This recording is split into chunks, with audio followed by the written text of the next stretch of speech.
Welcome to Midwest Paranormal Presents Paranormal Soup. I'm your host, Jason Bland. Tonight we have guest Rebecca Pittman joining us. She's the author of the History and Haunted series.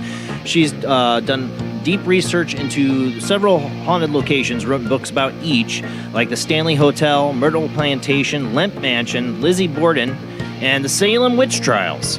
I love, hauntings are great. I'm totally into the paranormal. That's why I do this show. But to me, when you go to these locations, the best part is the mixture of the history and the paranormal. Knowing the history, learning it, it to me is one of the most fascinating things. I hate shows that are just ghost hunt and no history. I like all the history as much as possible. I mean, the paranormal activity is great. I love it all. But the history is a big tie-in to me. That's why one of the best parts of paranormal investigations or just the love of going on in a haunted place is knowing the deep history of it. And she really goes there. She gets into it and also spends the night at these places as well. So we'll get a lot out of her about, I'm sure, paranormal experiences staying at any of these places. I'm sure she's had some. And we'll take your phone calls later in the show. If you've stayed in these places, you can share stories with our guests tonight. I know a lot of you guys out there probably have been maybe one of these places. Call in later in the show. Of course, we got a lot of weird to get to in the World Wide Web of Weird, so we got to get moving on. So let's go ahead and get rolling on into it.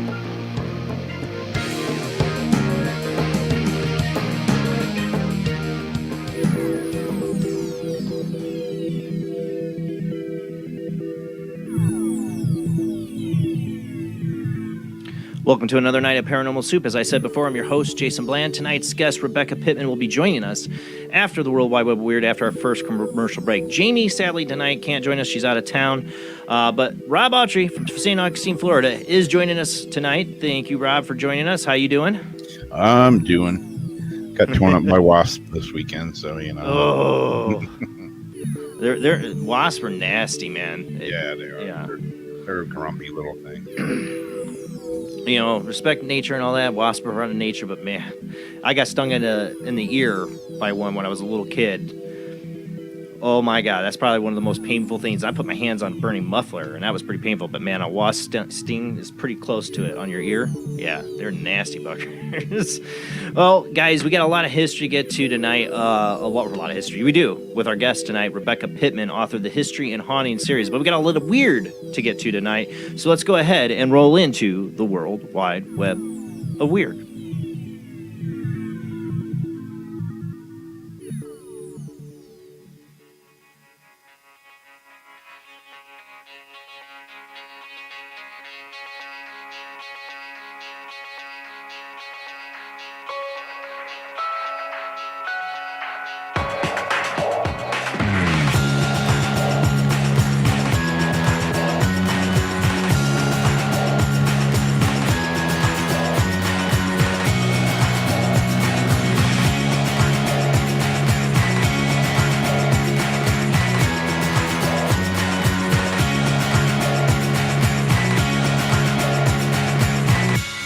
Tonight on the World Wide Web of Weird, I thought I'd start off with a demonic pregnancy thing, or a weird pregnancy, because I have another weird pregnancy thing that's gone viral that I think me and Jamie got tagged in. We'll get into both in the first article tonight.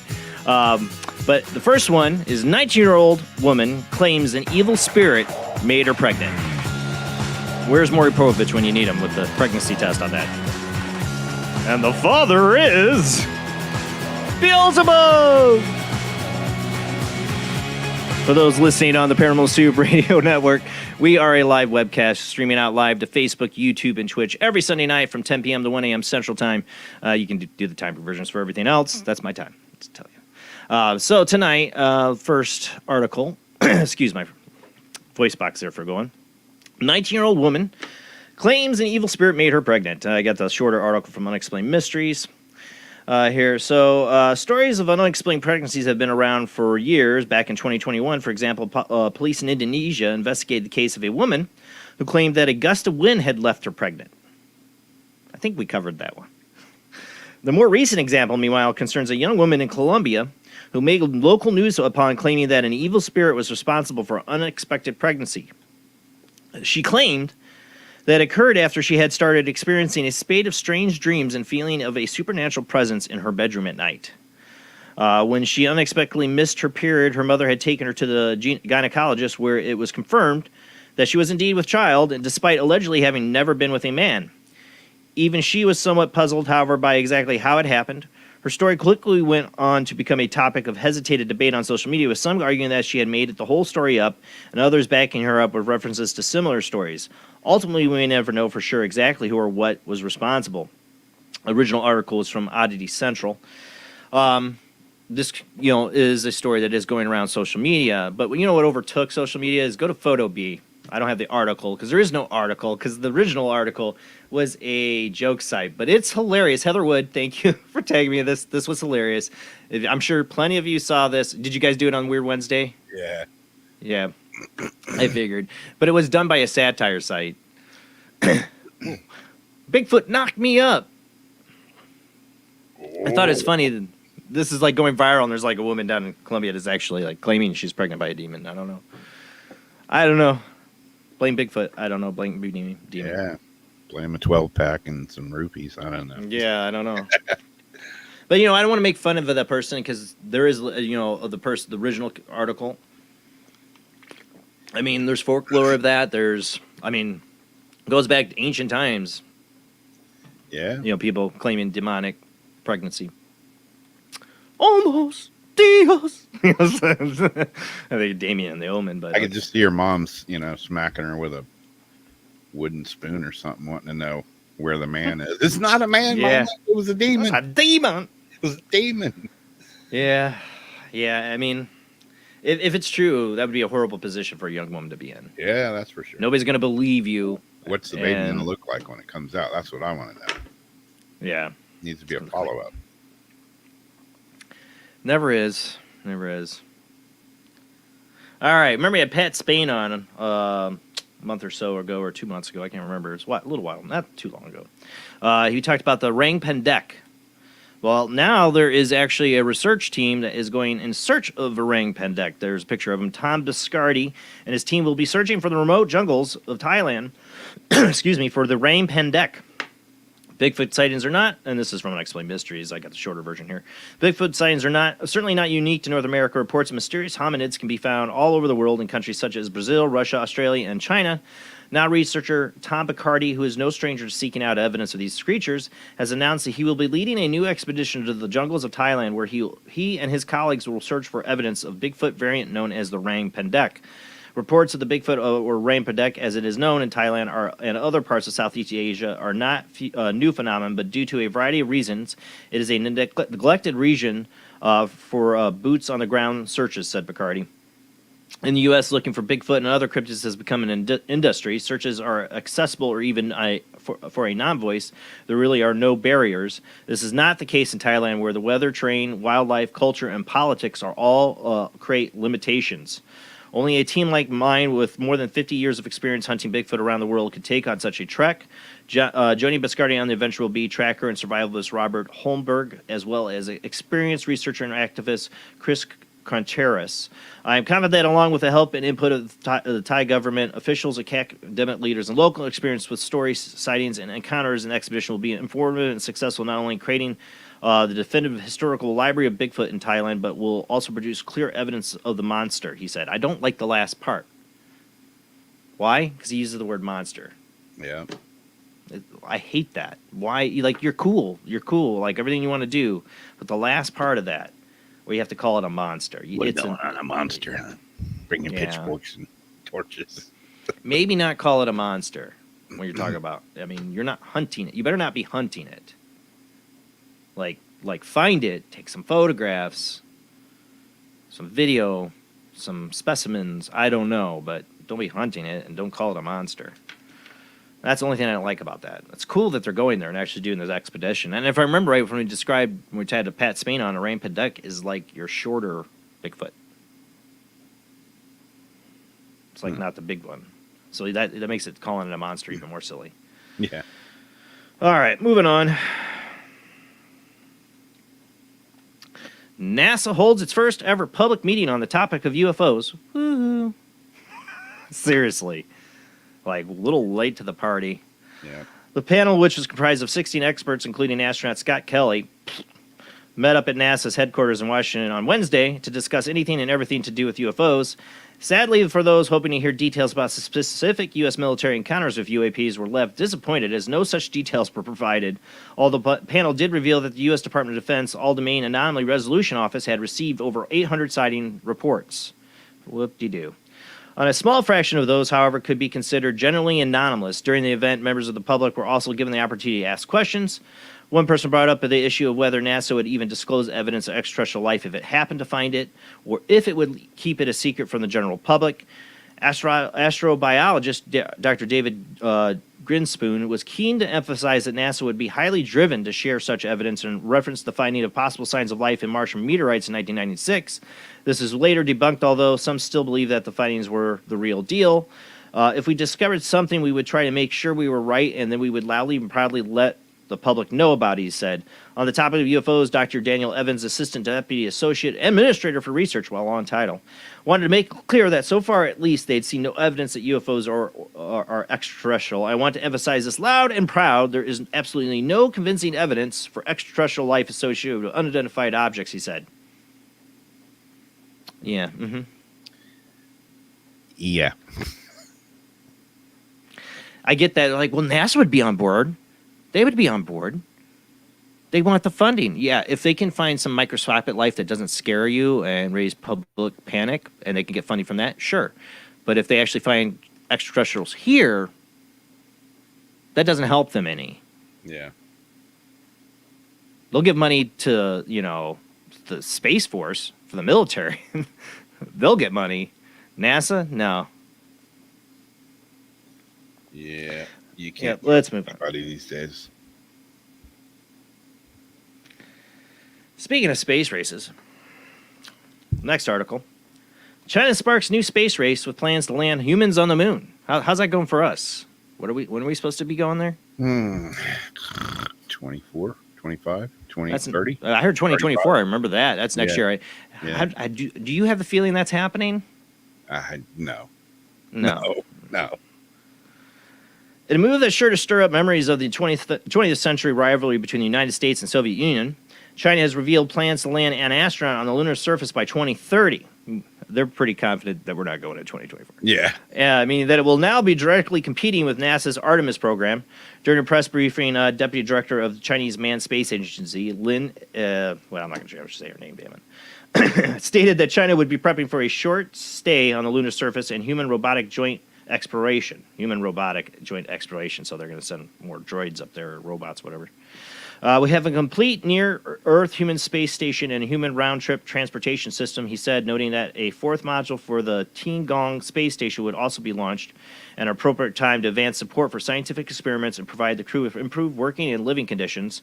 While the exact timetable of China's moon endeavors is unknown, NASA is currently aiming to land the first humans, here we go, on the moon since Apollo program by 2025. Again, do you feel like we're going to get there in 2025? No. Though this may yet be delayed. Oh, big surprise. If they take too long and China progresses quickly, there's a remote possibility that Chinese astronauts could land on the lunar surface before NASA does.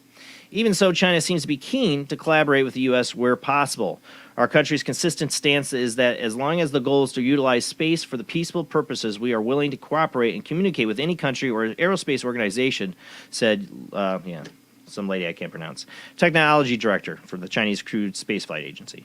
Personally, I regret the U.S. Congress has relevant motions banning cooperation in aerospace between the U.S. and China. I'm very much regret that personally. I'm sure you do, but your government is responsible. Because, we do it too. We're both jerks. Yeah. But they will spy on us and steal. I mean, China is notorious for stealing intellectual property. I mean, why would we work with them? Yeah. I'm still waiting for a logical explanation of why we haven't been back to the moon already. If we went there in the 60s, why can't we go now? According to that one Russian cosmonaut, we never did. There I think you we go. covered that last week. Maybe that's a logical explanation. Mm-hmm. I don't know. I'm still. Yeah. Want to believe we did. I don't know. I want to fully with every bit. I want to believe we did, but. Yeah. But there's some interesting arguments made. Yeah, I won't deny. All right, let's move on. Aliens have been mutilating sheep in Wales. UFO hunter claims I got the unexplained mystery article. The original is in the Mirror, but this is just more shorter and concise. Unexplained animal deaths, often exhibiting unusual wounds such as clean-cut incisions indicative of surgical precision, are a phenomenon that has cropped up time and again over the years. Many of these killings, which have been plaguing farmers in some of the remotest parts of Wales for some time, have been blamed on exotic predatory cats. And we did cover just recently how they've definitely proven there's black panthers, whatever, cats in England, roaming the British countryside. But now one UFO enthusiast has put forward a very different theory that might better explain the phenomenon. Helena Worth, who describes herself as an amateur scientist, maintains that the extraterrestrial intervention is to blame for the unexplained injuries typical of these sheep deaths. With cattle and sheep mutilations, it's always very precise cut marks or something an animal couldn't do. And there often aren't any footprints up to the animal, so there's no evidence humans are responsible. So maybe it could have come from above. There is certainly no denying that something strange is going on. Farmers in the region have been reporting unexplained sheep deaths for decades, and there are numerous well-documented cases. Many of these deaths seem to exhibit evidence of surgical precision, not at all consistent with the feral cat theory, leaving many farmers scratching their heads. While Helena Worth's explanation might sound out there, at least an attempt to explain the more unusual nature of these cases. Whether or not the extraterrestrial visitors are truly to blame, however, remains a matter of debate. They're pretty much confirmed on the black cats being there. You got to think some of those cases might be the black cats, but the surgical precision, certain things they're looking for, obviously, are telling people that's something else. Next one up is a ghost video, because we're gonna be talking about ghosts tonight.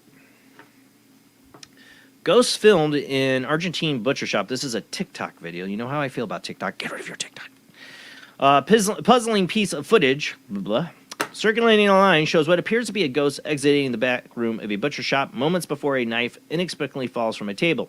The particular video was reportedly captured by a security camera in the city of Chaco and subsequently found it was on way onto TikTok. In the footage, which has gone viral on social media in Argentina, a dark figure can be seen quickly exiting a room as a butcher shop employee walks past as a long metal table covered in meat. Suddenly, a knife falls from the floor as if it had been pushed by an unseen force, leaving a second employee baffled. I only picked this video to show what I'm seeing a lot on TikTok as videos like this. I'm not saying it's fake, but I have issues with this. Watch, and then you'll see where my issues are. So, yeah, you see that it's like so chopped up, cut up, short video, you don't get the context totally what's going on here, and they give you a separate angle to show you the shadow person. I need the whole video camera footage. I need to see all of that, not what you just cut away from. I don't know what's going on, and a knife falling down. Yeah. I mean, it'd be interesting. And then the Providence, like, all we know is the town. Is their story? I don't know. So the problem, there's so much of this. I don't know if this is real.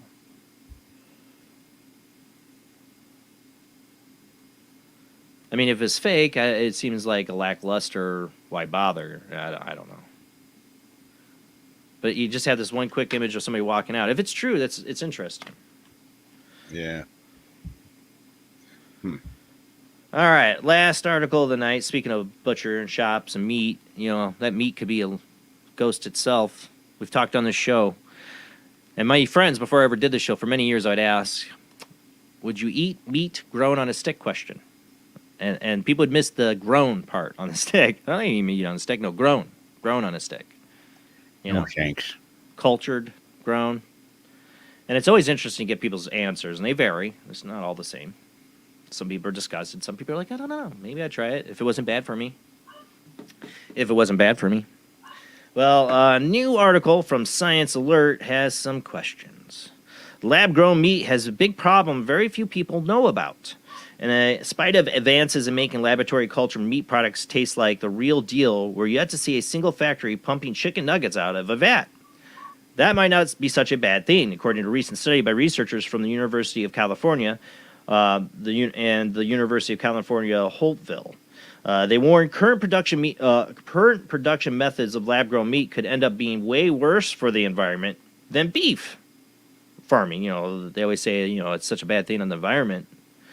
Despite being touted as a sustainable alternative. Their life cycle assessment for current meat growing processes, which has yet to be peer-reviewed, found cultured meat production could emit between 4 to 25 times more carbon dioxide per kilogram than regular beef and all its hidden costs, depending on the technique used. This is an important conclusion given that the investment dollars have specifically been allocated to this sector with the thesis that this product will be more environmentally friendly than beef, UCD food scientist Derek Reisner and colleagues write in the paper. My concern would just be scaling this up too quickly and doing something harmful for the environment, Reisner elaborates. Cultured meat is grown from non-specific animal cells coaxed into forming tissues we'd be happy to eat. I don't know about the happy part there. Such as fats, muscles, and connective tissue. While cultured meat uses less land than herds of cattle or flocks of sheep, not to mention less water and antibiotics, environmental costs of the highly specific nutrients required to grow the product rapidly add up. These include running laboratories to extract the growth factors from the animal serums, as well as growing crops for sugars and vitamins. Then there's the energy required to purify all the broth ingredients to a high standard before they can be fed to the growing meat lumps. Does any of this sound appetizing? This energy-intensive extreme level of purification is needed to prevent introducing microbes to the culture. Otherwise, animal cells won't grow because the bacteria will multiply much faster. It's not all bad news, though. Reducing pharmaceutical-grade purification to a food-grade standard should drastically reduce energy requirements. As a result, greenhouse gas emissions from cultivated meat production could drop to a little over a quarter more than typical beef farming. The best-case scenario is it could be a greener option, being 80% better than raising cattle. Yeah, but the one thing they don't ask is what are the long-term consequences of feeding ourselves this? I mean, I have serious questions on that. I have questions on the meat we eat now, but the hormones and stuff they try to put in them and the crap they do. You're muted, Rob, if you're talking. We go in the grocery store now, and I don't know, is it just me, like the hamburger? It doesn't look the same as it did even like a few years ago. It's just got a weirder color now, and it's like, I don't know, man. I just don't. I got trust issues. Yeah, well, we have the best FDA in the world. Why do you have trust issues? Yeah. It doesn't have the same texture. It doesn't taste the same. I don't know. Like, a lot of people have said, don't you think things seem a little different to food? I don't know. Yeah. I mean, they have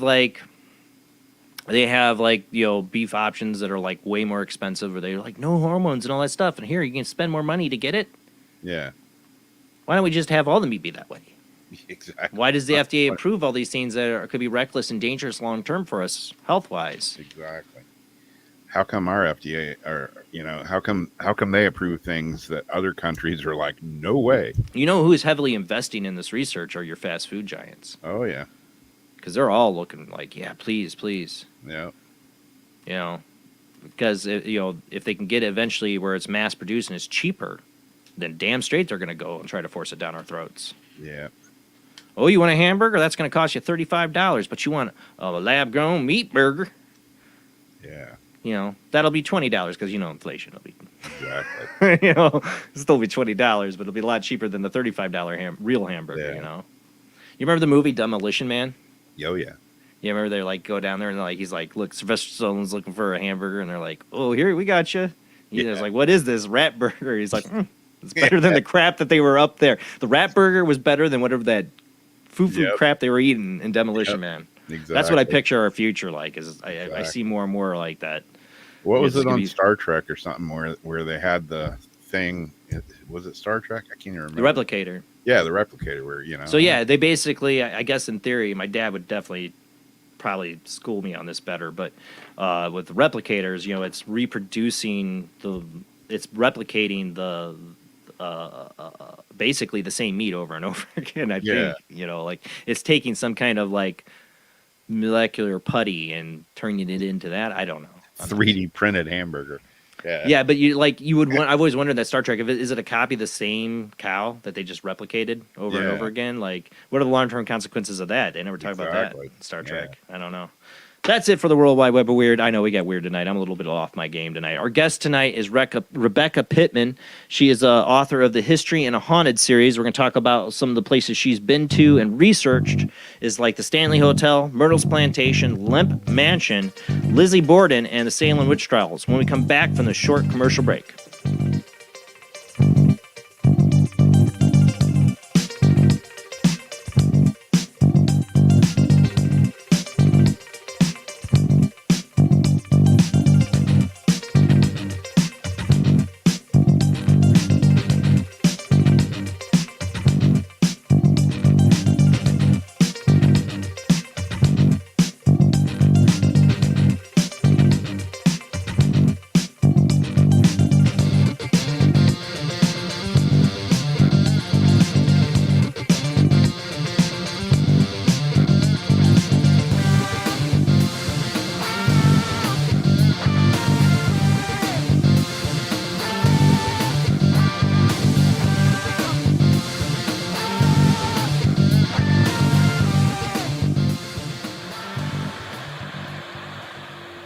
Join us every Wednesday night at midnight Eastern Standard Time for Weird Wednesday, the live stream, with your hosts Jamie, the Living Dead Girl, and Rob, the Phantom, where we'll talk about all things paranormal, including zodiac, astrology, tarot card and oracle card readings, live ghost boxing and spirit communication, where we'll do Voices from Beyond, the Cold Case Files.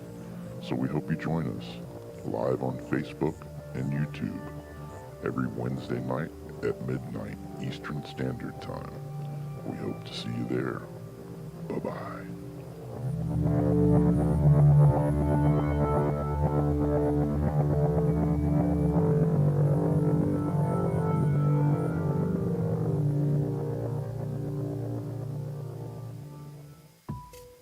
Since 1948, Fate magazine has brought you reports of the strange and unknown, all of them true. Fate Radio is carrying on that tradition, bringing you the unusual, macabre, strange, and bizarre.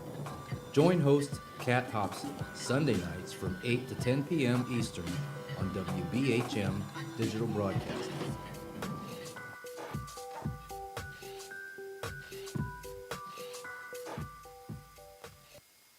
Of the second kind, physical evidence of a UFO.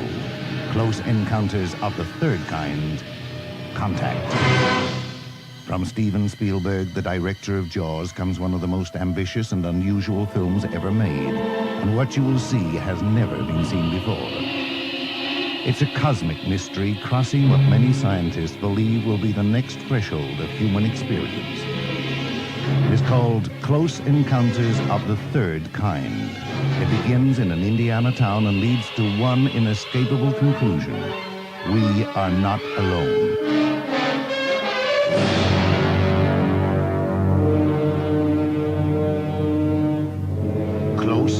encounters of the third kind, Certificate A, now showing at the Odeon, Leicester Square.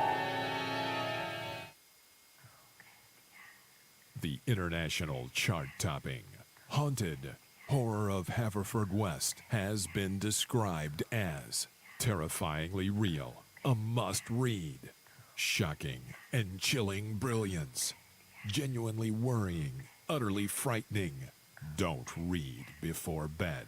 Described as one of the spookiest writers out there, best-selling author G.L. Davies presents Haunted Horror of Haverfordwest, the true paranormal account that is shocking the world. Dare you enter? Dare you read? Haunted Horror of Haverfordwest is available on Amazon, Barnes & Noble, Kindle, and wherever books are sold. Pray you never have to live there. This is the sound of a space clock aboard a U.S. satellite 180 miles above the Earth. No one winds up this timepiece. It's powered by a tiny battery, a battery that delivers power for years without replacement. Now the same type of battery, the Duracell battery, can bring new reliability and long life to your battery-operated equipment. Radios, cameras, toys, all run far longer. Duracell batteries, the long-distance power cells, outlast any ordinary battery. The same type of battery that keeps space clocks running for years can bring long life to anything powered by batteries. Dura, as in durable. Cell, as in power cell. The Duracell battery, made by Mallory. Are you intrigued by Paranormal Talk Radio? You'll love the new Paranormal Radio app from TalkStream Live. You'll find a great selection of talk shows covering UFOs, ghosts, strange phenomena, and much more. Download the Paranormal Radio app now and start listening to the very best in paranormal talk entertainment, including the network you're listening to right now, the Paranormal Radio app, free in Google Play and the iOS App Store. Switch to DCS ranging. 240, nominal to profile. We're in the pipe. 5 by 5.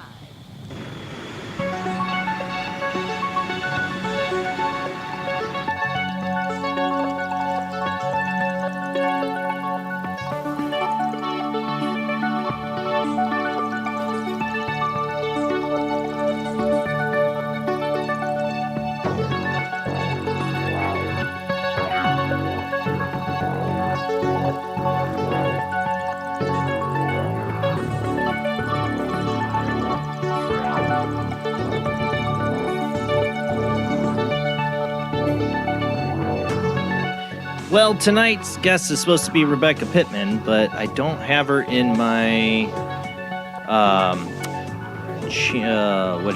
waiting room. So I don't know if she's having technical difficulties, but hopefully we can get her on. She is the author of History and a Haunting series. And I double-checked today with the publicist, but I never did hear from her. She said she got it, the email. So I got to double-check on everything here. We're going to just load into the show. I know it's not the usual intro, but we'll figure it out, I hope. All right, let's see here. All right, I'm going to have to check email. I keep checking my email to see if there's anything there. Let me check her other contact information. Just make sure there's nothing on Skype. Yeah, I don't know, Rob. I don't have any emails. Might be a short show tonight if I don't have a guest. Left Let me go standing to at the the altar. Let me go to the calendar. Find the. Hang in there with us, guys. Let's find out. Show and mail.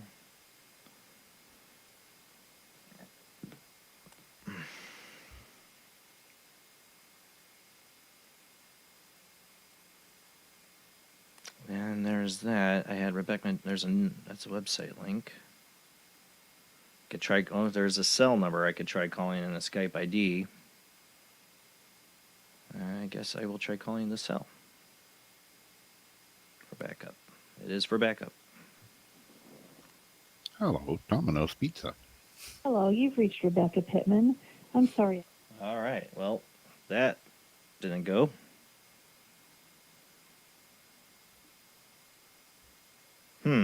Well, we can hang out, talk a little bit, I guess, and see if she shows up, or I get an email, maybe.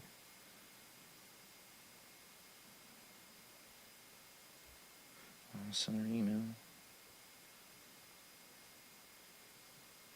Soup.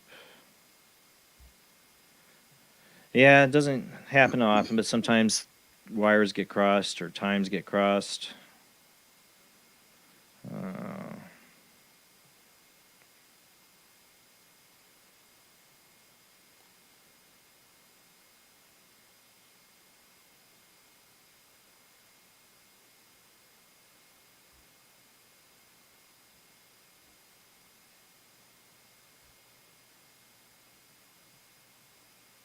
I don't know what to say. It's hard to talk and type.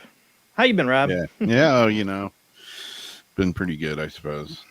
Can't complain too much other than, played some music the other night, then went and played disc golf yesterday, and then got torn up by wasps. 2 holes from the end. Threw my disc in a bunch of palmettos, and when I went to retrieve it, those grumpy little flying darts were not willing to share their space with me by any means. They were defending their territory. Yeah. They will do that. The first one I leaned in, I was like, ow, that didn't feel like a palmetto. Ow, ow. Oh, yeah. Then the searing pain. Yeah, exactly. The good thing was somebody gave me this like all natural like bug spray because like the gnats and stuff were real bad yesterday. And the stuff doesn't really work that good for gnats. Like I'd spray it in my face and it just smelled vinegary and bugs were still flying in my face. But I had this bright idea. I was like, it's got vinegar in it. Maybe it'll help on the wasp sting. So I sprayed it all over me where they had bit me and actually did take away a little bit of the pain. I know my wife put baking soda. Yeah. When I got stung by a bunch of bees, those damn ground daubers that like burrow into the ground. Oh yeah. All right, just send her an email to checking my email again. Oh, now I lost Rob. What the heck is going on tonight? That's weird.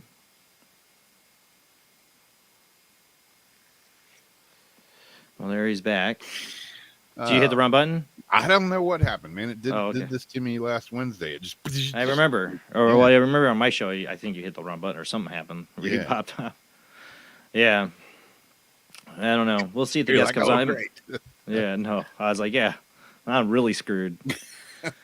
I was telling Rob before the show, I didn't know if I was going to be able to. I had to really pull it together tonight. People who follow me on social media know we got a puppy.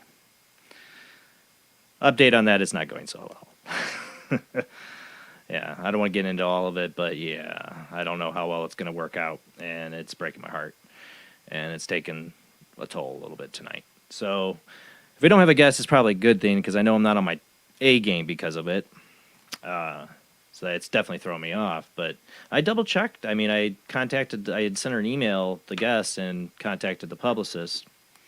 And I said, I just want to make sure. I never heard from her or anything. She said, oh, she never got it. I said, okay, can you send it again? I did, and relinked the publicist, and she got it. And she said, oh, we got it. That's what I heard. But I don't see any other thing. Like, I mean, I give people Eastern time. Sometimes, things happen. Yeah. But, yeah. Where is she at? You know what? I don't know. Oh, Colorado, I think. Yeah, Colorado. Because her first book was the Stanley Hotel.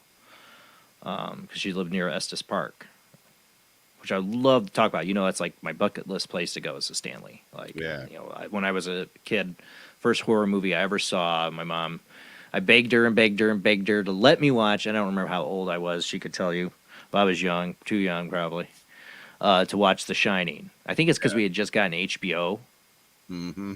And I was so excited to have that like I begged her to let me watch Terminator, and which definitely whatever, and The Shining, and the big mistake was probably The Shining, Yeah. because that woman in the bathroom thing, like when Yeah. he goes into the bathroom, that Yep. scared me the living heck out of me.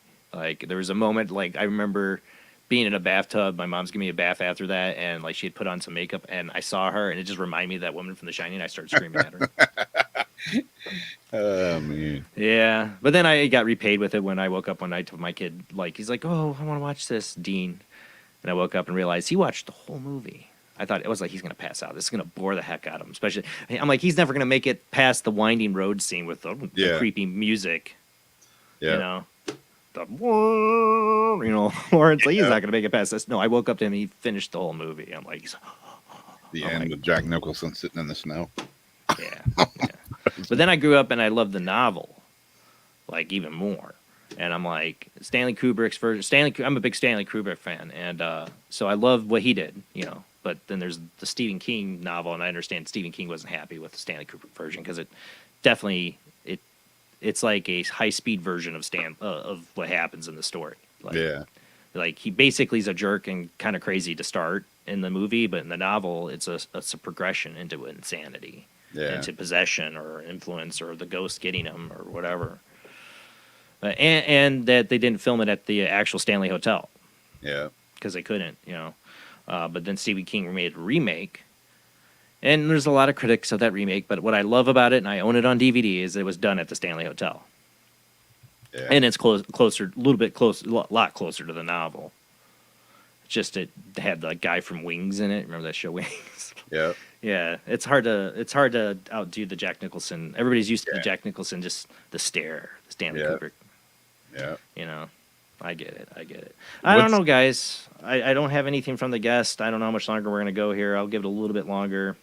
I just emailed, gave her my phone. I should have given her my phone number as backup. I always forget to do that. Damn it. In case she was having technical problems, but I tried I had her number, so I thought that's the backup. I can call her, but nobody's answering. So What's the place in Ohio that's like the famous haunted place? I'm drawing a blank. Let me see here. Prison, or Yeah. Reformatory. What is it? is that Mansfield?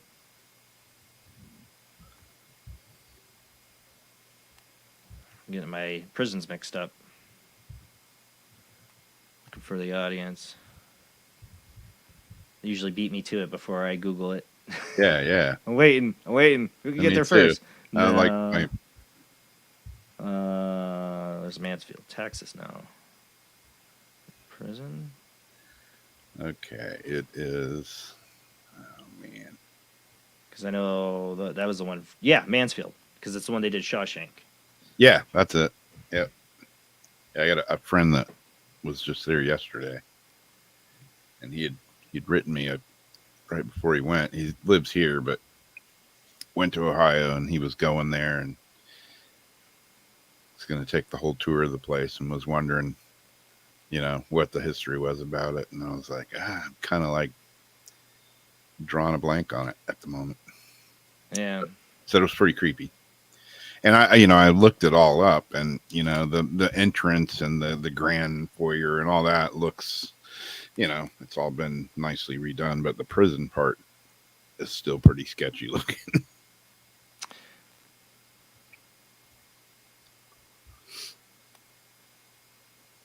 Let me change any of that. All right. I was thinking about, since our guest is here, doesn't look like she's gonna. I thought, I don't know what I do with the episode. It's been a long time. I'm trying to remember what I do. Like, I got to retitle the episodes or something like that.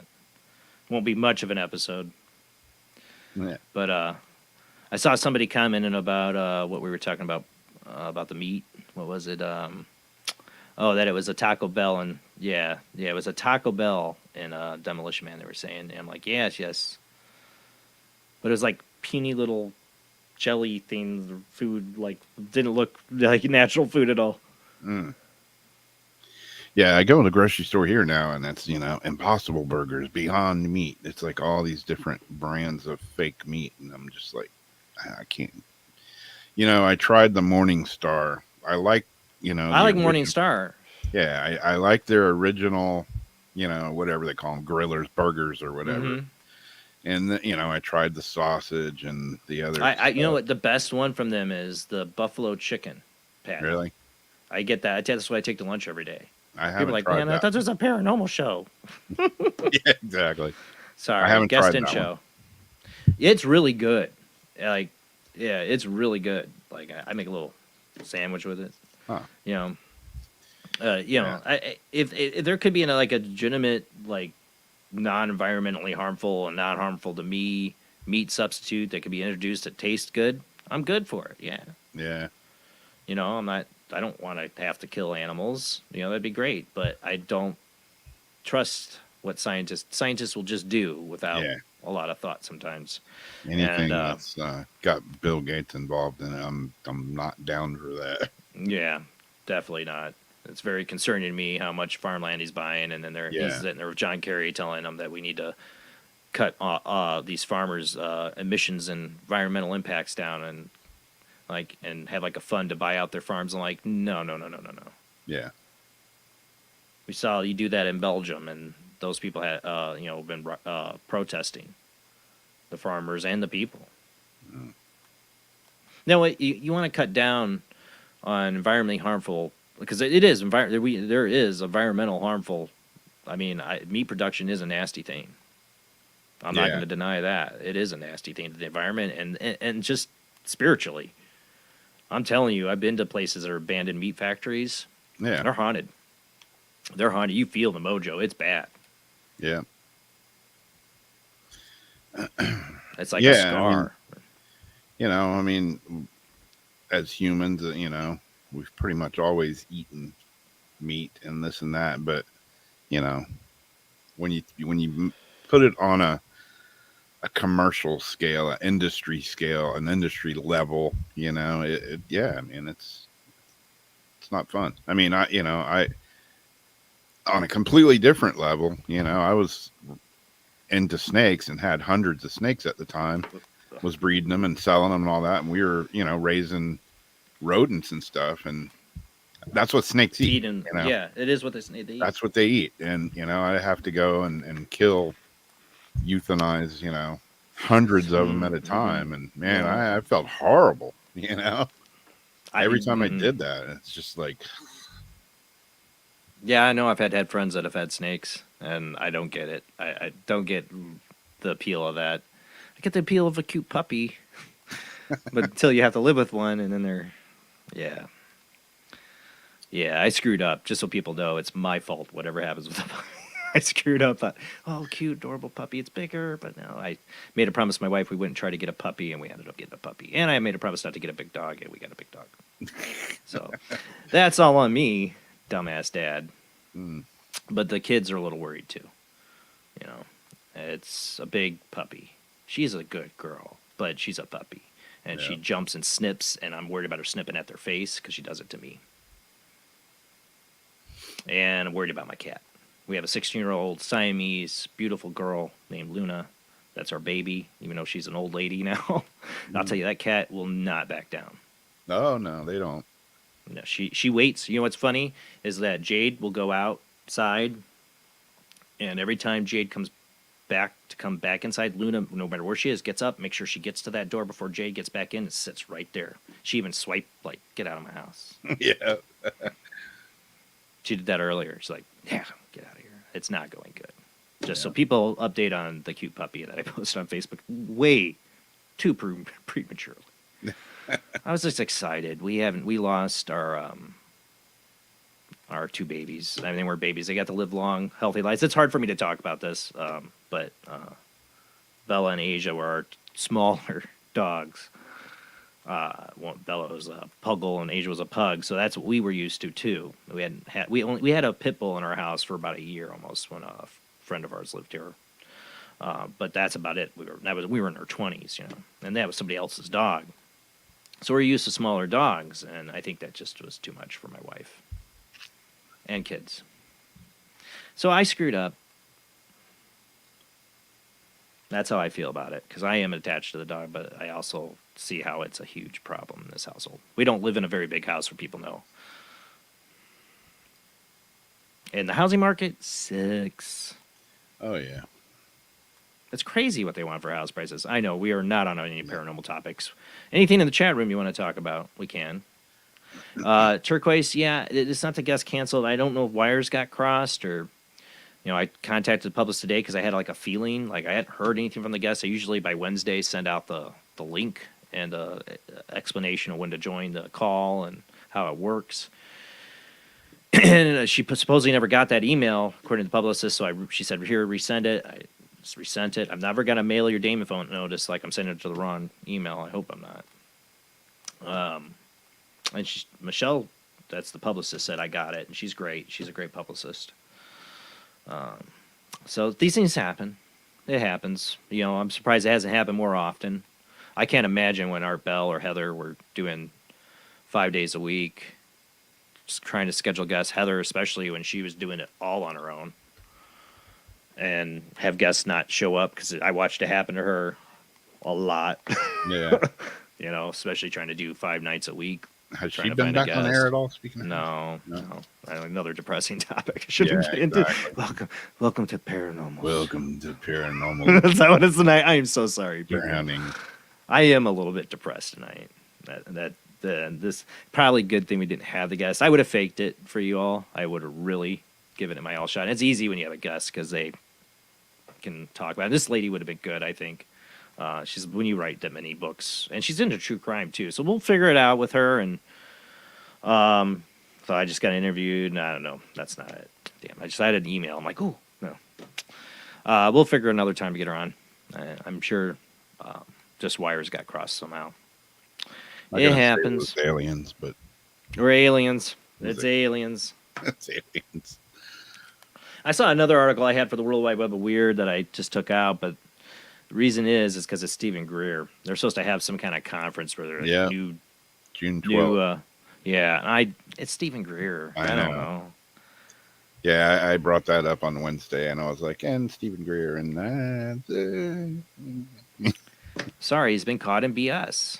Yeah. I'll tell you now, I listen to Art Bell reruns, and if Stephen Greer's on, I usually go to another Art Bell talk stream channel. And I used to listen to it. I've heard all the episodes anyways, but I used to listen to him, but I always felt something weird about him. And then the stuff I've researched about him just makes me question. I don't know. He could be totally legit. I don't know. I was listening to Art Bell. It's like we're way early in the morning. I don't know. It was like 4 o'clock in the morning. And it was the episode where he was talking to the guy that was supposedly flying a plane over. Then that was all faked. Yeah. I was listening to it, and I'm like, is this real? He did a great job. The guy who faked it. I mean, he literally did a great job of doing it. It was great for art. It was definitely ratings for art and the memory, And it's not art that did, had any involvement. It just he took open lines. Yeah. And it went like dead silence, and he's like, well. You could just tell he was like, well. Yeah. There's I'm that. sure art there had to be a part of art you had to imagine that was horrified a little bit. I hope this guy faked this. Yeah. I hope this was fake or I'm in trouble. Yeah, exactly. Right? Knock, knock, knock from Secret Service or whoever on his door, which he did have happen for other things. Yeah. But yeah, I'm sure in the heart of hearts, Hart was like, please let this be fake. Yeah. Because he was trying to tell the guy, don't do this. Don't do it. This. Don't do it. Yeah. Yep. He said it over and over. Yeah. Yeah. You don't want somebody calling into your radio show doing something suicidal. That's your worst nightmare. I think in his heart, Art knew the guy was faking it. But he wasn't going to play. He's like, if you're doing it, don't. Yeah. He's like, they are going to shoot you down. Exactly. Yeah. They're not following you for just to look at you. Like I said, I think he was probably, when he found out it was fake, for sure, I'm sure he was very relieved. Yeah. They used to have some people on, they had some great, compelling interviews, but they were complete BS artists. Yeah. I'm just gonna be truthful, and it's not Art's fault. I've had him on. I've had my share of them. I'm sure. Yeah. I'm sorry. you do a show, you bring anybody on, you open door kind of, I mean, I've denied people before, but generally I'm pretty open to having people on. What about the guy from a couple years ago that claimed he was Jesus that kept wanting to come on? Oh, let's not get into that. I forgot all about that one. Yeah. Okay. I thought that one was just going to be too much. Yeah. I really did. Hmm. There's a certain point where you have to like go, yeah. Like I'm definitely going to offend a lot of people with this guest. Yeah. Like I know I may have guests. There's times I have guests on, and I know it's going to be a little right. There's going to be a little ticked off at me. But I try to keep it open. Like talk about things people I might not agree with. Yeah, here we go. Some with Ed Dames being hearing about kill shots in 1998. Yeah, I was going to totally bring that one up. I always skip the Ed Dames episodes, even when it was live in the 90s. I did not like Ed Dames even in the 90s. I was totally interested in remote viewing, but that guy reeked of BS every time I heard him on the radio. Like I knew that guy was foolish. Yeah. Maybe he has the right background and he did do what he did, but like everything he was seeing I'm like, yeah, no. Yeah. He had a lot of BS come through. But you remember the one that was really compelling, that was really sad to find out, and the guy is a total con artist, is Dr. Jonathan Reed. Remember that one? He found the alien in the freezer. Yeah. Yeah. That was a total con. And he went, since he basically has been exposed here in the U.S., he went down to Mexico. Yeah. And has done like conferences and done stuff down there and just stayed out of the U.S. because he kind of got exposed here. Still spilling the different stories and stuff like that and taking people's money.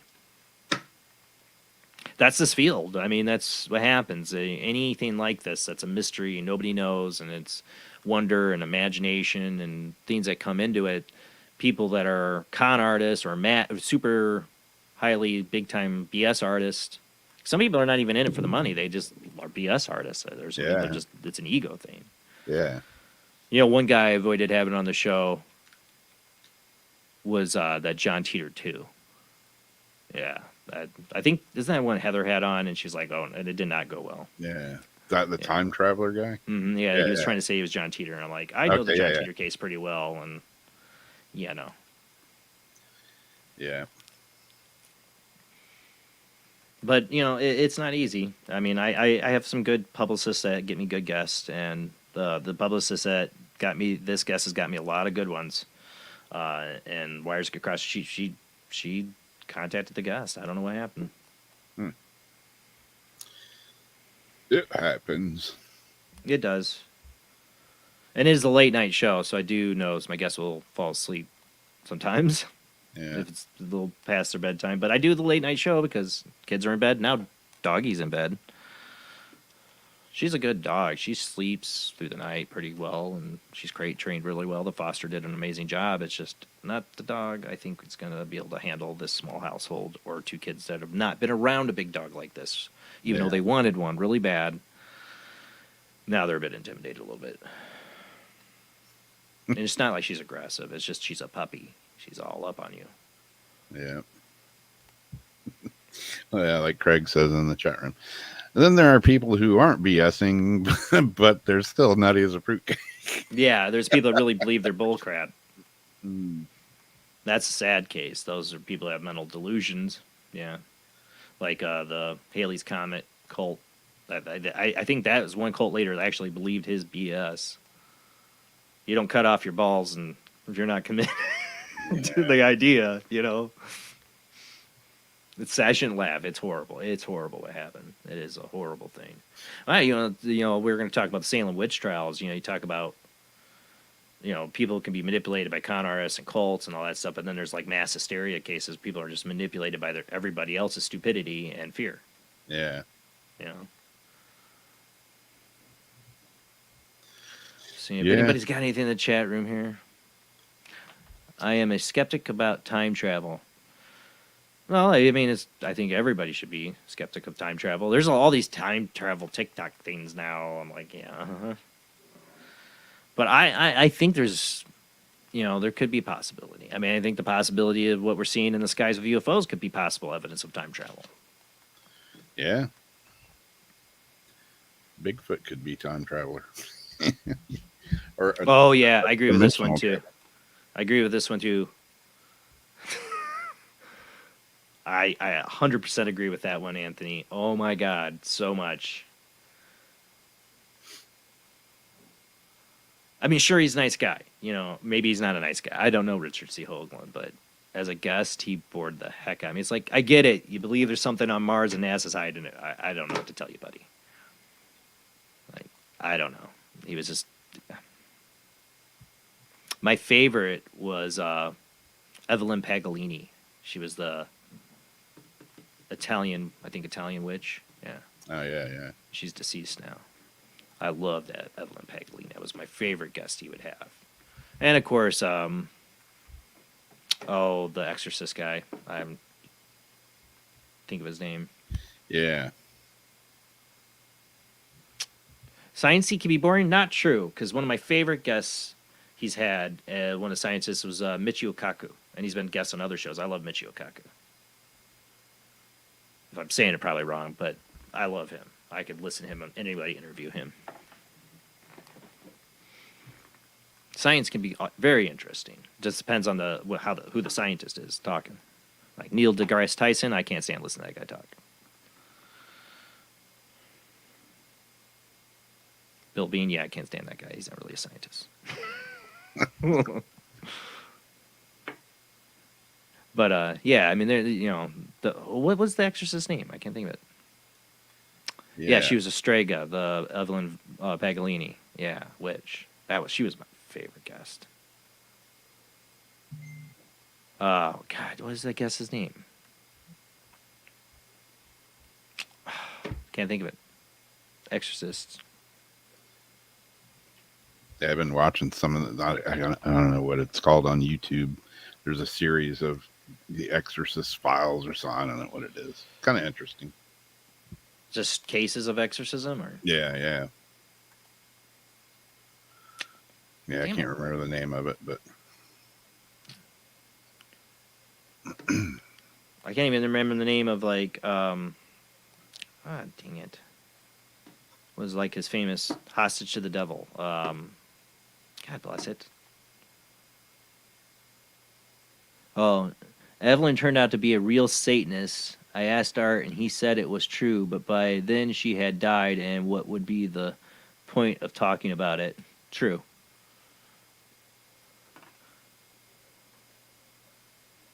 I'm not denying she probably might have been a Satanist, but I'm telling you, it was a damn good show every time she was on. She sounded like a woman you don't piss her off.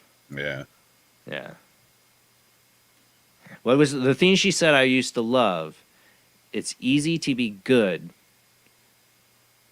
when you don't have the tools to be evil. Yes, Malachi Martin. Thank you. There you go. Malachi Martin. But she was, and I always thought that was a really good point.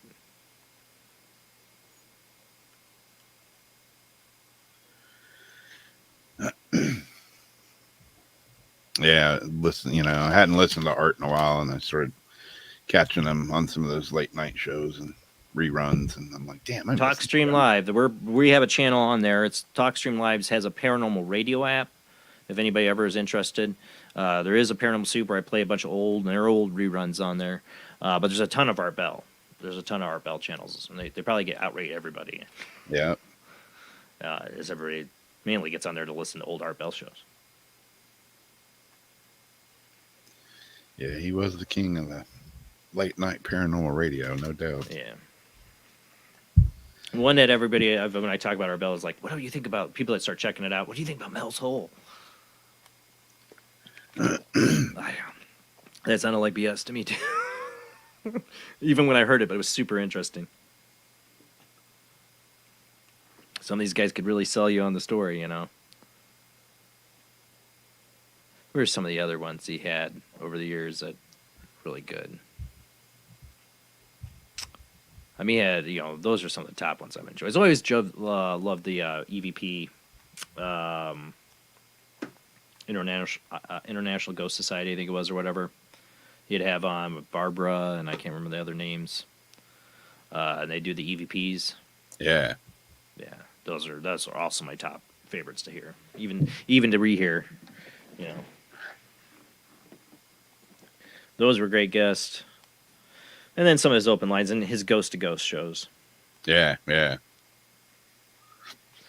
Another one that was bullcrap, and I've told this story. Me and my son a couple years ago went on a field. I took him on a field trip for school. I drove him. We drove separately to meet people at this medieval castle.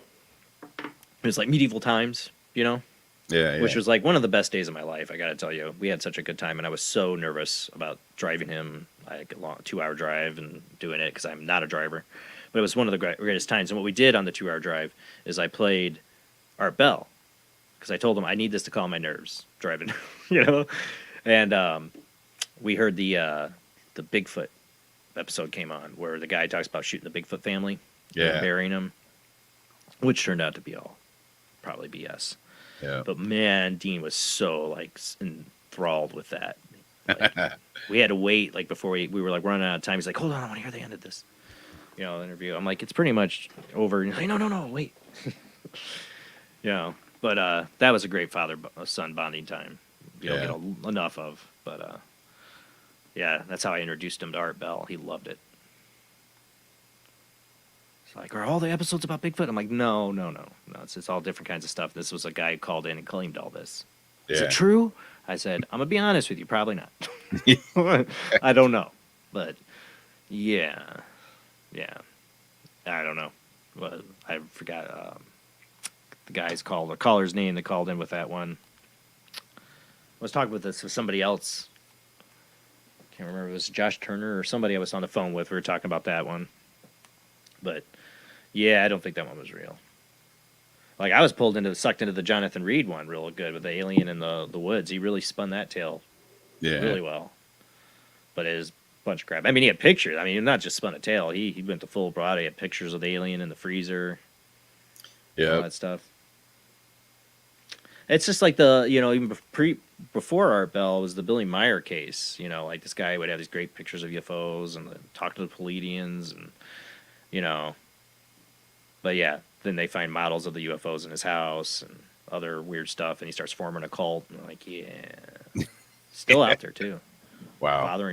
Fathered children and stuff with his, wife or something. I don't know. Wow. I was trying to have a guest on who met Billy Meyer and is like his spokesperson for Billy Meyer, and he kind of snubbed me. Like, oh, not good enough for you. Steven Greer did that too. A long time ago. Yeah, I was just looking up some things, and Father Malachi Martin, 4/4/97 exorcism. Yeah. I don't think Malachi Martin was full of it. I think he believed everything he said on that show. He might have dramatized a little. I don't know, but I don't think he was full of it. I mean, there's plenty of evidence. It might have even got him killed. Yeah. But yeah, those are some of his best. And I always loved Dreamland too. Whitley Strieber. I did love Whitley Strieber as a guest too. Yeah. He'd get down some really holes. And Jonathan Lear, of course. And we know Jonathan Lear, there were some issues there. But, I did love those episodes. Those were good ones. And, of course, like the Bob Lazar stuff is classic. I was just going to say, Bob Lazar, like, you don't hear much from him anymore lately. Well, you didn't hear nothing from him for decades. Yeah. He went into his own life, and he was done with it. I think it's Jeremy Corbell that kind of got him back talking, It was done for him. I mean, it's a part of his life I think he was ready to put behind, but then at the same time, it was never closed, and he still had people out there calling him a fraud, Yeah. And you can't blame a person for wanting to, like, finally just put out their last statement on it. And, like, I'm still here, and I still claim it, and F you, Yeah. Yeah, I never know how Bob Lazar. I've always felt like told the same story every time. I mean, but does that mean it's real? I don't know. I think Jeremy Corbell makes a very convincing case that it is. Yeah, I mean, there's you can listen to him and think, oh, this guy's full of crap, but he brings up some things. He hits a nail on the head that you just can't deny some of the things, you know. Yeah, I know. Yeah, that was a great one. You ever heard that one? The recording of when Art Bell glued his lips together. Yeah, yeah, on air. That's the live show, baby. Like you do a podcast? I'm like, no, I'm live because some shenanigans like that can happen. Yeah. Do you watch any of the Secret of Skinwalker Ranch? Any of that series? Yeah. Oh yeah. Yeah, that's been a good show actually. I like that one. Yeah.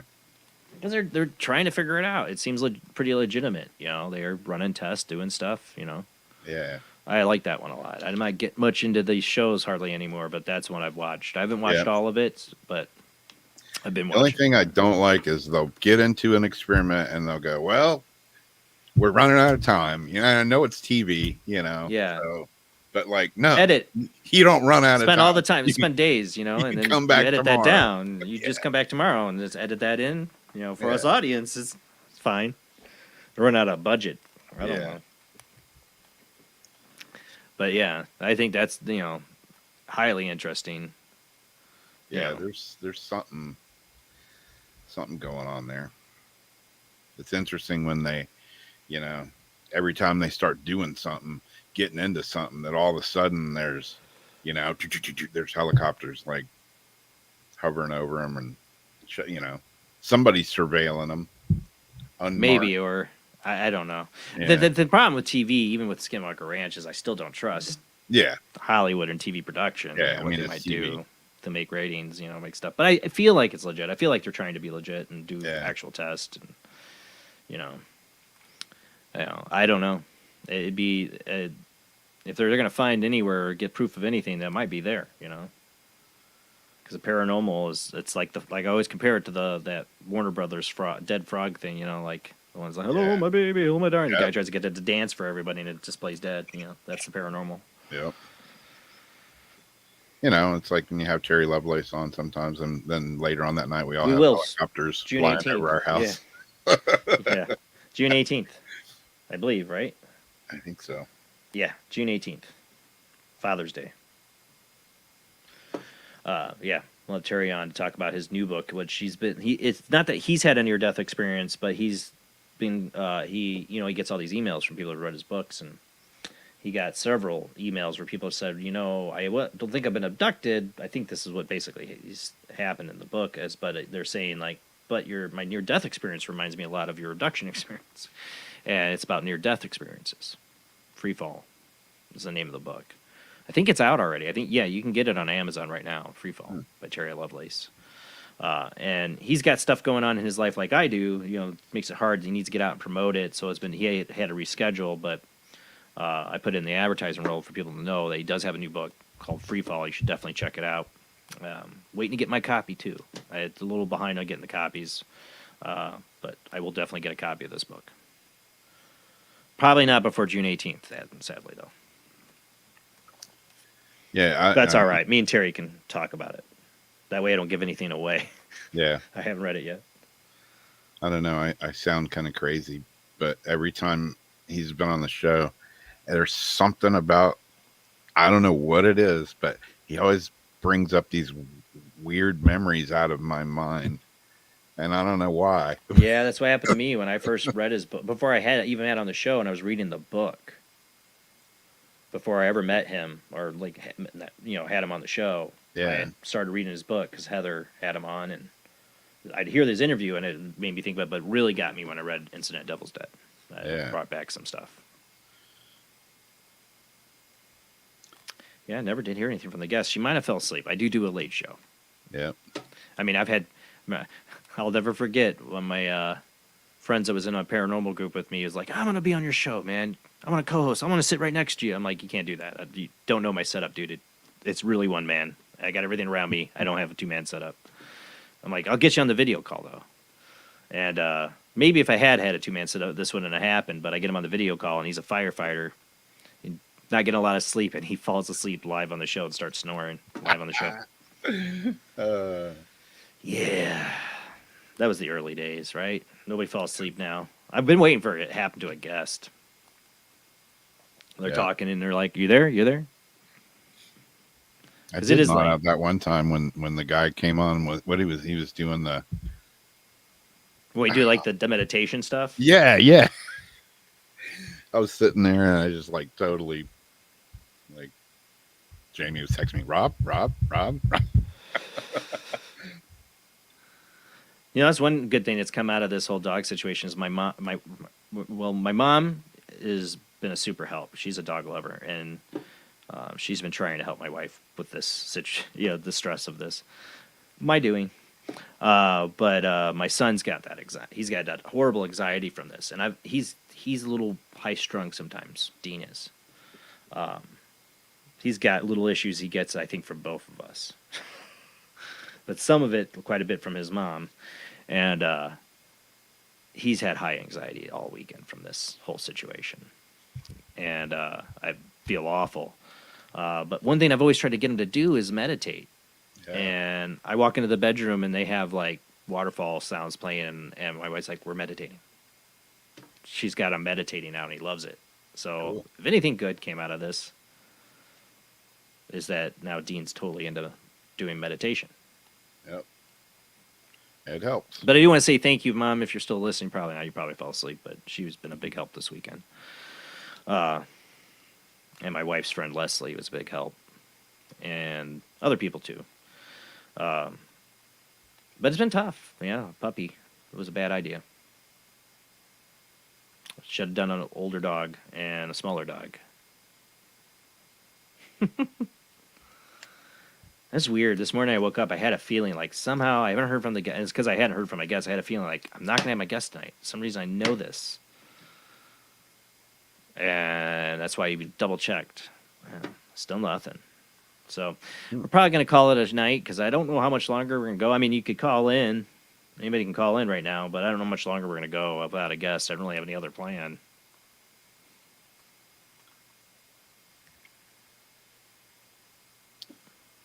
Yeah, I saw somebody, Zariana maybe. When I was talking about Skinwalker Ranch, I was like, I just hope this doesn't turn into the, Treasure of Oak Island kind of show. Yeah, I never liked that show. Just never found anything. Like searching for Bigfoot. Those shows, Yeah. What are they going to do?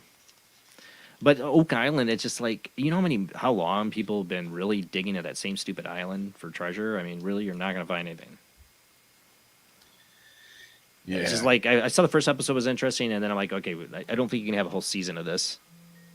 And how many seasons have they had? Yeah, there's been a few, There's something that, I was watching it, it was like, this show sucks. And then something would happen. I'm like, okay. And string you just far enough to where you want to see the next one. Yeah, they didn't even string this that show long. sucks. Hey, Zach, how you doing? I'm doing all right, brother. I hope your night gets better, man. Thanks, man. I was seeing everything that was going on.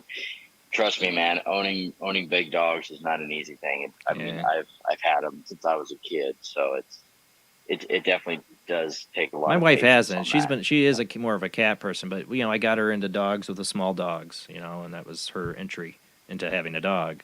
The big dog thing, she thought I put her in a bad position. I put her in a bad position, like basically like, here's the dog. Kids are, oh yeah, totally. What are you gonna say? No, be the bad guy? No. And she thought she could do it. I don't think she can. I don't know if I can. I mean, this dog actually might be a lot bigger than we were anticipating too. We found some stuff out. So, yeah, it's been tough. I was the complete opposite. I mean, I had a mini Doxy, so I actually got into little dogs from her because most of my experience has been dealing with like medium to large size dogs. And I was like, oh, this is a definite radical change from what I grew up And my with. kids aren't So used to it. They're used to little dogs. So I see them not playing with her. They do. They try to play, but I see them doing the fear thing from her all the time. And that's what concerns me. I hear you, brother. I hear you. So what you been up to? Oh, I've been staying busy as usual. Really haven't had any new experiences happen to me this week. I was it was the 3-month anniversary of my mom's passing today, and I was kind of hoping for like a sign, but unfortunately, I didn't get anything come through yet. So, you know, with her celebration of life coming up next month, you know, I'm hoping to get something. And plus, also, I'm going to be going out to Gettysburg as well. Hoping to have another experience like what I had last. I've still time never I was been there. Have I ever told you that? Have you ever told you that? Gettysburg, I think, maybe. Recall something about you in Gettysburg. Well, yeah, I was wondering if I ever told you guys my experience that I had when I was in Gettysburg. Go ahead. I'm not totally recalling it. So, this was almost 6 years ago. I was in the Veterans Cemetery, which is right across from the battlefield. And I know my ex at the time, she was taking pictures, and she wanted to take some pictures of some of the headstones. And something was telling me, I was like, yeah, I wouldn't want to do that. And I look over at a tree that's to the right of me, and I see just this face looking right at me. Caucasian male, beard, scrubby face. Just this guy was glaring at me. Ooh. I don't know. And I don't think you suddenly have he told me this. And then what he does is that he backs behind the tree, and behind this tree, there's an open field. Yeah. And I'm thinking to myself, I think somebody's trying to give me crap. So I go running over this tree to, you know, see what the heck is going on. But when I run around that tree, he was gone. There was nobody behind the tree. And you would see him running. If he was moving away from that tree, I would see him right he was there a out in the ninja. open. And I didn't want to tell my ex at the time. I was like scared out of my mind. And I said, you know, let's get going. And of course, she's getting mad at me because I'm scared. I couldn't even describe it. Yeah. She's getting mad at me because she feels like I'm trying to push it. But then when we went to the battlefield, and her camera was fully charged whenever we left where we were staying, she hadn't turned the camera on at all. The camera battery just died right on the battlefield. And I'm thinking to myself, I don't know, maybe she's getting some kind of karma because she wanted to take pictures of the headstones. Maybe this guy is going after her camera. Or you no just idea. had something that manifested and it's draining the energy. That Maybe. too. I don't know. mean, it's all theory, speculation. But I've seen some of the craziest the craziest video evidence I feel like is totally legit. It has the provenance, you have the backstory that people have taken it, several different cases in Gettysburg, some of the most, I mean, just to me, unquestionable ghosts caught on camera. It's been Gettysburg. Unquestionable. Oh, I know. Definitely. No. And I mean, what's interesting too is that when you're on the battlefield, especially if you go there in the fall, because I went there in October, is that some parts of the grass, they'll have like a different color. And I told my ex at the time, because I can't remember, it wasn't Little Round Top, but it was like near the entrance of the battlefield. But I looked down the field, and the grass, the way that it was outlined, it almost looked like there was a body that was laying there. I mean, there was a lot of bodies that laid out there. Oh, I know. Yeah, but in the fall, like you could see like there was an outline. There were a couple of them there. I'm like, holy cow, this is it's a scene where there was a whole bunch of death, and I mean, you could feel it. I mean, you think about it, you might be, it's like in a house where somebody's murdered and like you can't get rid of the stain. Like people have done all these things to get rid of the blood stain, and it looks like it's gone, and then it just comes right back. You know, it's like there's sometimes some deaths are so imprinted they leave a stain on the land or on the visible. So I wonder if that's what you're seeing. Yeah, one of these days where it's like me and my wife's like bucket list place to go is Gettysburg. I've never been. I've always wanted to go, like big time, like number one. I want to go to Gettysburg. My kids now, after doing the St. Augustine with Rob when we went on a vacation in Florida, want to do it. They want to go ghost hunting again. I mean, it was like, it's the tour ghost. It's not a real thing, and that's fine. I'm fine with that. That's about where I am now. And I don't get to do paranormal investigations anymore. And we're trying to get into the lighthouse here in Michigan City. Hoping. That'd be cool. Yeah, I've never got to go in there. Other people I know have. But yeah, I went to Gettysburg when I was a kid with my mom and grandparents, and they were doing their thing, and I walked off, just on my own.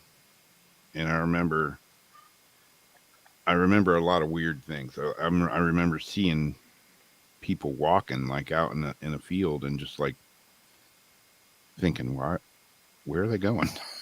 And it never really occurred to me that, what I was probably looking at. Well, one of the Kling brothers from that, remember Ghost Lab, was it? Yeah. What he got him into the paranormal was he caught on video in Gettysburg, like full color, not reenactment people. They confirmed walking through a field. Like, he had great footage. Yeah, and I've seen other reenactors that I saw. Whereas like the people would always see stuff in their backyard in Gettysburg, so they start setting up cameras, and then you see the soldiers. Yeah. Coming through. I mean, it's undeniable. Yeah. There's been some incredible stuff that's come out of Gettysburg.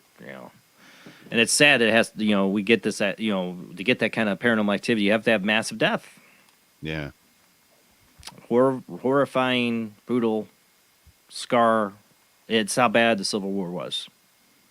That's left a scar in reality, and it's pretty brutal.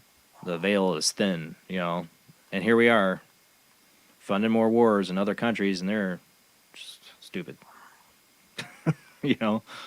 I am not. I'm so. Anybody joins the service, more power to you. We want to protect this country. That's great, But it's stupid what we do. It's not soldiers that make those decisions. It's true. Soon it'll be just a bunch of robots killing each other, right? Yeah. And then they start killing us. Mm-hmm.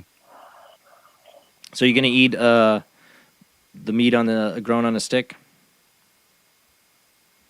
I want my meat to be meat-based meat, and nothing else can substitute for it. No silly green. If I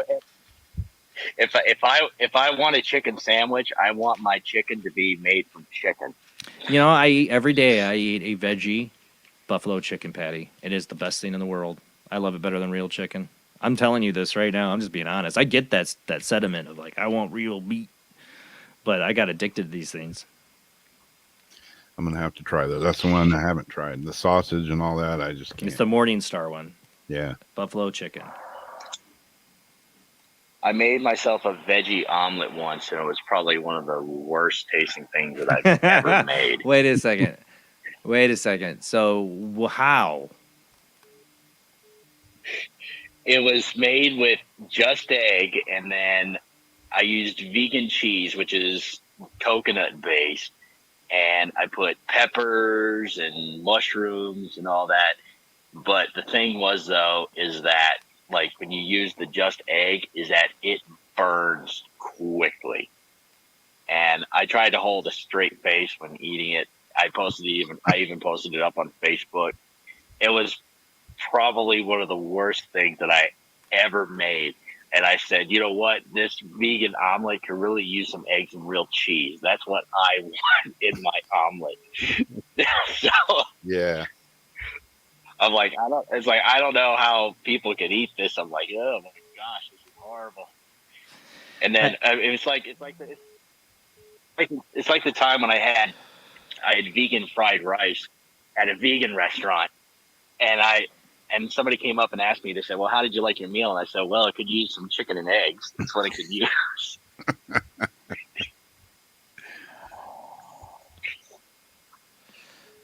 Well, Zach, I got somebody else trying to call, and I'm going to let you go. See who this is. Maybe it could be the guest that got screwed up. I don't know. But thanks for calling in, bud. Absolutely, guys. You have a good night. All right? You too. All right. Bye. Take care, Zach. Did it pick it up? It might have screwed up because I left Zach on the other line.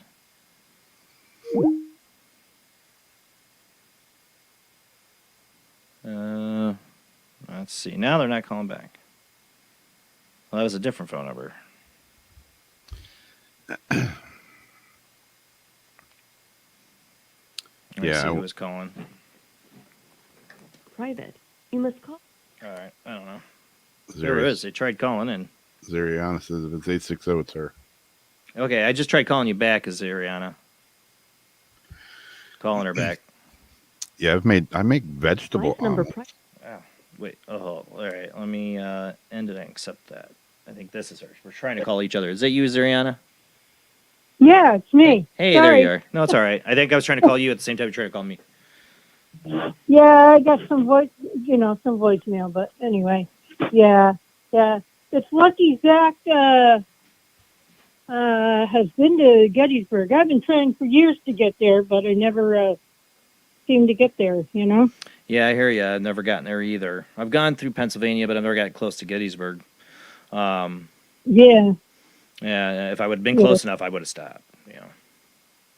Yeah, they have some nice places to stay, like right outside, and then you could go and do whatever that they have there. I'm not sure what they have there. I don't know if I can sell my kids. I'm like, how we were gonna go to Disney World? Let's go to Gettysburg. No, that ain't gonna work.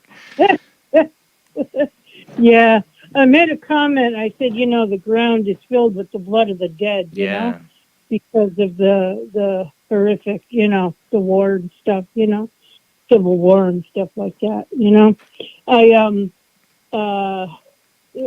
I probably said before, I do automatic writing and channeling and stuff like that. Yeah. And I've done stuff on Gettysburg and the horrific things that I've gotten, and I say visions and memories and stuff like that, and it's upsetting, Yeah. Definitely. Oh, yeah. It's. I mean, anybody that told me they've been there, you can feel it. They tell me. I've not been there, but you can feel the energy. It's got to leave. That many people die on a battlefield. It's got to leave a scar. Oh yeah, definitely. Yeah. So yeah, but I was going to ask, how was the strawberry moon for you last night? Full moon. Oh, yeah, we went and saw it, but the problem is where my damn trees are. When we finally went out, I got to see a little bit of it, but we went out with Jay to let her out again, and all of us go look at it, and it was behind it. We realized it's too late. It went behind the tree. But I got to see a little bit of it. Yeah, it was pretty awesome looking here. When it got the best, though, is when it gets behind the trees and I can't see it. Yeah. I got a picture of it. It was so bright. It's still hard to get a good focus. Oh, picture. Cool. Yeah. There's been Venus too, like with the moon. There's the planet Venus, I think. Yeah. That's been up there. Yeah. Or you get to see it or something like that. I think it's Venus. I'm not sure. Probably. I think I looked it up. Super bright. So yeah, definitely. So yeah. And Jason, don't feel guilty about, your new addition. It's, my granddaughter fosters dogs, and sometimes it just doesn't work out, I know. It's just tough. It's really hard. It's hard. Yeah, it is. So don't feel guilty, it'll come, Yeah. We'll see. We're giving it a little more time, but it's not looking good. Yeah, but cats don't like change, though. You know that, right? Yeah. Yeah. Our cat rules our house, I'll tell you what. Yeah, definitely. She used to sleep. She used to sleep with our dogs, but she grew up with them. Oh yeah. Well, I understand completely. Yeah. The other thing I was going to say with Art Bell is I said Mel Cole and Father Malachi Martin and Evelyn Taglini. I couldn't spell her name in the chat room correctly. But sure, I wouldn't spell it right either. Yeah, she always said that people wanted to always learn about doing stuff to people, doing harm and stuff, as opposed to doing good, And, I don't know. I think that's true, They won't ask, somebody for, well, they do ask for riches and boyfriends and girlfriends and whatever else, but It's always they usually ask dark side stuff.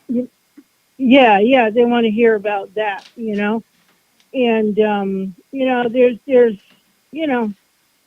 my motto when I first when I first started on the path and was doing things is that if you could heal, you could kill. So there's that like thin line, and you choose what you want to do, Yeah. and so you always keep your boundaries, Yeah. If you have to, you do it. If you don't, well, there's other ways, So Yeah. If Linda commented, if you mess with free will, it never ends well. Yeah. That's the other thing. People like, I want this person to fall in love with me or whatever. Yeah. That always ends bad in any short horror story. Yeah. Tales from And the do you Crypt really kind of want? Yeah, and do you really want them? Now that you got them, right? Yeah, and if you had to like use a spell to make somebody love you, then that's not real love. Then how would you? Some people don't care. Yeah, I know. Exactly. Yeah. So, that's about it. And, Well, have a good evening. Yeah, you too. I think I'm gonna everybody. probably be calling it quits here because I never did hear from the guest, and I'll check my email one more time. But at this point, it'd be too late to even try to do an interview. Yeah, the guest is she married to Shane Pittman? I have no idea. Who's with because Shane Pittman does something with Dave Schrader. I don't think so. I don't think so, but I don't know. I don't know. Just the name was, I was like, oh, so yeah. All right, everyone have a good night and blessings to everybody. Blessings to you. You have a great night too. Take care, Zariana. Okay, bye-bye. All right, bye. Bye-bye. All right, guys. I guess that's it. I'm gonna call it quits for the night. Usually, I'd be going to a commercial break, but at this point, I don't really have much else to talk about. I didn't have a backup. If it, then this happens when the guests, I don't really have a backup for that. If if the wires get crossed or whatever. So, all right, guys. Next Sunday is James Sabicki, if I'm saying that right. We're going to be talking about the Columbia River Gorge. There's all kinds of paranormal, UFO, Bigfoot activity, craziness going on there that he's explored. We're going to get into that next Sunday. Same bad time, same bad channel. Hopefully no wires crossed next week. And hopefully Rebecca Pickman, we'll figure out what happened and get her rescheduled because she seems like a really interesting guest. She's the author of History and Hauntings. We were supposed to have her on. I'll probably unlist the show, maybe. I don't know. Just because, they didn't have the guest. I don't know. But we'll be back next week. Same bad time, same bad channel. Thank you to all those who subscribe. Thank you for donations. On Patreon, you can donate. $2 a month does help pay the bills for the show. Or you can do Super Chat on YouTube. Does help pay the bills for the show as well. Thank you for everyone who are joining and for the callers tonight. Zach, Azariana, love you guys. Have a great night. See you next week.